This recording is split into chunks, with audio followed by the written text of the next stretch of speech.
Well, you know that the establishment who's been propping up Kamala Harris, and the only reason why she's even in contention at all, the only reason why she's polling at 3%, in some polls maybe 5%, is because they propped her up to begin with. Well, swooping in like a great Uncle Tom to save Kamala is none other than Al Sharpton. Here goes a clip of Al Sharpton kissing Kamala's criminal justice reform package. And this morning, Senator Kamala Harris has released her plan for comprehensive criminal justice reform, seeking to overhaul the system that she views as broken and biased. Harris's plan, in part, aims to significantly reduce the number of people incarcerated by ending mandatory minimum sentences, legalize marijuana, fund re-entry programs to reduce recidivism, bolster accountability for prosecutors and police. Reverend Al recently sat down with Senator Harris, where she explained her plan in further detail. Let's take a look. My plan is an extension of all my experiences, plus what I know is achievable in terms of fixing a broken system. So there is an element of the plan that is about ending mass incarceration, because America has a problem with mass incarceration. We have incarcerated disproportionately generations of men of color, black and brown men in particular. So that part of it is about dealing with sentencing reform. That part of it is dealing with what we need to do, which is to legalize marijuana. It is about dealing with what we are doing in terms of creating priorities and looking at the fact that the war on drugs was a failure. We criminalized what was otherwise a public health issue, and that needs to end. On the issue of law enforcement accountability, and it's both as it relates to police officers but also prosecutors, we need to make sure that the system is dealing with the abuses when they occur. Because, you know, we have a criminal justice system where we often use the words accountability and consequence.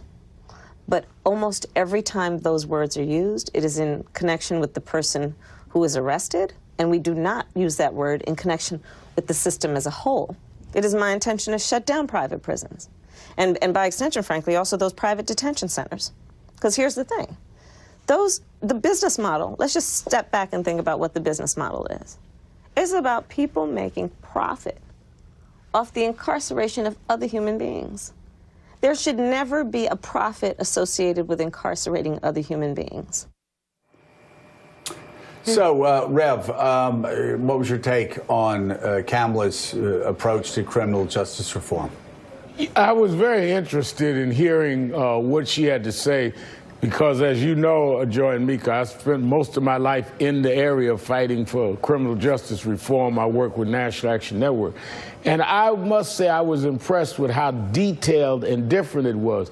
She didn't just give the hashtag or slogan kind of heading. She talked about holding prosecutors, which she was, as well as police accountable, as well as what is fair for those that are crime victims. Because what a lot of people forget is in communities of color, you have victims and you have those that have been treated wrongly by the criminal justice system, but that does not mean we do not want to see victims protected. She talked about taking the profit out of prisons. She talked at length about how you legalize marijuana. I thought it was well thought out. I think she's unique in this race because she not only has been a prosecutor, but she's a black woman. And so she has looked at it on both sides. So frankly, I thought she'd have a decent plan, but it was above my expectations. All right, so Kamala Harris, she rolls out this package, and Al Sharpton was just supporting it without any substance, really, giving us any substance. Al Sharpton just said to you and I and everyone listening, and let's keep it real, Al Sharpton's only job is to mislead the blacks. That's it. Most younger black voters don't give a damn who Al Sharpton is and don't have any respect for him because of shit like this. But older black voters who for some reason remember a time in the distant memory where they thought Al had scruples or ethics, and maybe he did a long time ago before he became a CIA informant, or way before he started throwing black people under the bus, or way before filling his pocket became more of the agenda than actually helping black people. But here's the deal. That's his whole job now, and that's where he's executing to perfection here for Kamala Harris. He just told the world that Kamala Harris is unique because she's a black woman and she was a prosecutor. And that makes her package, her criminal justice package, great. Now, her being black ain't got nothing to do with her criminal justice package. I don't care. Once again, the only thing you got for Kamala is that she got brown skin. They're using it and using it. But if you call it out, then hey, you're using just the fact she's black. We're not going to go for that. Then they say you hate yourself, you hate black women, yeah, you know, you got a problem. And then to suggest that a person whose job was to lock up black and brown people, let's keep it real, keep it 100. That person, because they locked up black and brown people, that makes them great for criminal justice reform. I think you got it backwards, Al. The fact that you tout your criminal justice background, and then you say you support a prosecutor. Kamala Harris was never in the business of reforming criminal justice. She was in the building or the business of filling up prisons. She filled up prisons so well, they had to issue a court order to make her let some people go. There was actually court order saying, let some people go. Just run down really briefly to people so they understand what they're dealing with. Kamala Harris was never for legalization of weed. She was a staunch opponent to legalizing weed. If you are an opponent to legalizing weed, back when you were Attorney General, from 2011 to 2017, when you could have made a difference, you could have prevented a lot of incarceration, you didn't.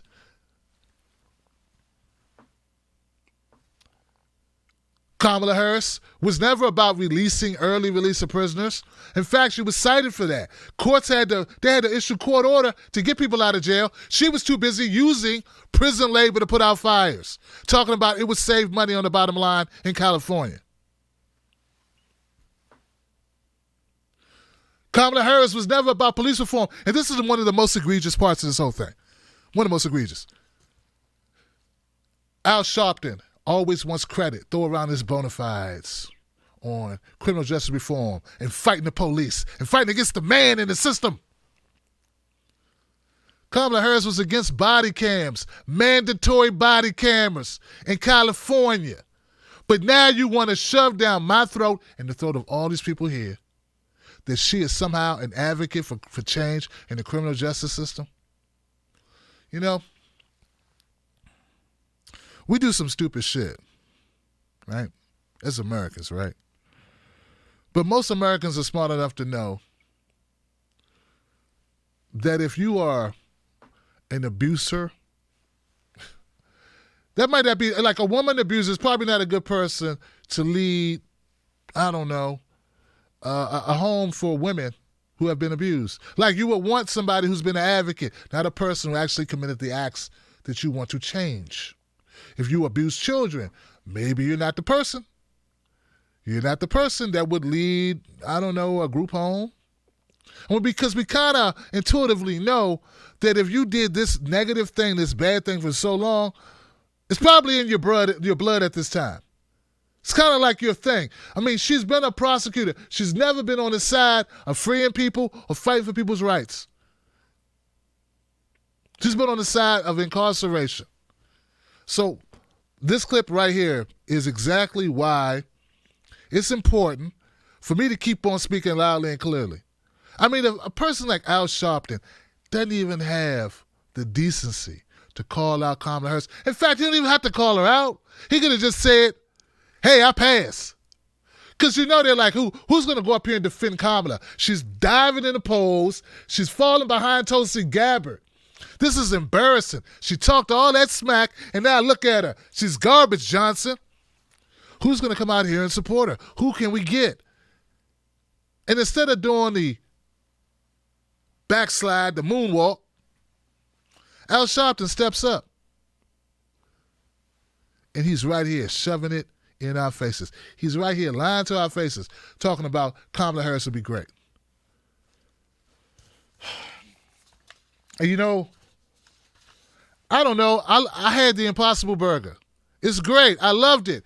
I got a feeling it wasn't created by someone who only eats meat. I got a feeling, at the very least, it's somebody who ate meat and then became a vegan and was like, hey, man, or a vegetarian and was like, you know what, hey, I miss the flavor, the textures and the look and the smell of meat, but I don't miss meat. And I think but they want you to think they could just get somebody who's a cannibal and it's going to have you eating roughage. And I'm saying it just is it's a slap in the face. And I take it personal, Al, you shiesty bastard. I take it personal. Because I know, and you know, we both know why they use you, Al. And we both know you allow them to use you, Al. You allow them to use you. Right, Isaiah Washington? Isaiah Washington's calling me right now. They allow you to use them, Al, because it benefits your damn pocket. It's what Byron Allen said. Give Al $50,000 and a bucket of chicken and he'll do whatever you want him to do. He'll be okay. He'll shut up. And that's what he's doing about Kamala Harris. Kamala Harris is not the answer. She proved it. She's been proving it her whole career. Whole career, she's been very emphatic in proving to us she's not the answer for black folk. She's not the answer for any folk. She's not the answer for poor folk. Let's be real clear. Let's be real clear, like she would say. Let's be really, really clear. Okay, let's be clear, guys. She's not the answer for poor folks either. All right? They keep saying she's great to prosecute 45. No, she's not great to prosecute 45 because she likes prosecuting poor people. When she had an opportunity to prosecute a rich person by the name of Steve Mnuchin, she didn't. Let's make that really, really clear. And all of a sudden now she's a friend of immigrants, but when she was Attorney General, she had her police force turn over Hispanic kids to ICE directly. No conviction, nothing. No day in court, nothing. Go to ICE. That's what she did as Attorney General. But all of a sudden now, she admits progressive. And we all know she locked up more black people than hotcakes. She did that, too. She touts about how she was Attorney General of she's second largest, Attorney General next to the federal government. We get it. Think of all the good she could have done. Think of all the good she could have done. California. It's a budget that rivals most countries. Why can't I sit here and tout how great she was? Because she wasn't great, Charlemagne.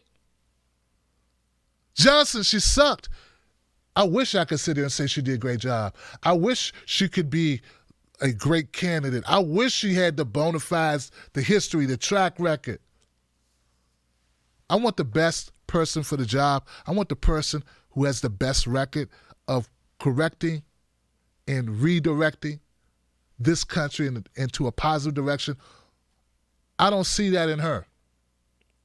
And instead of people telling me how wrong I am because she's a black woman, I wish somebody would tell me why it should be her. Other than that, other than what she look like,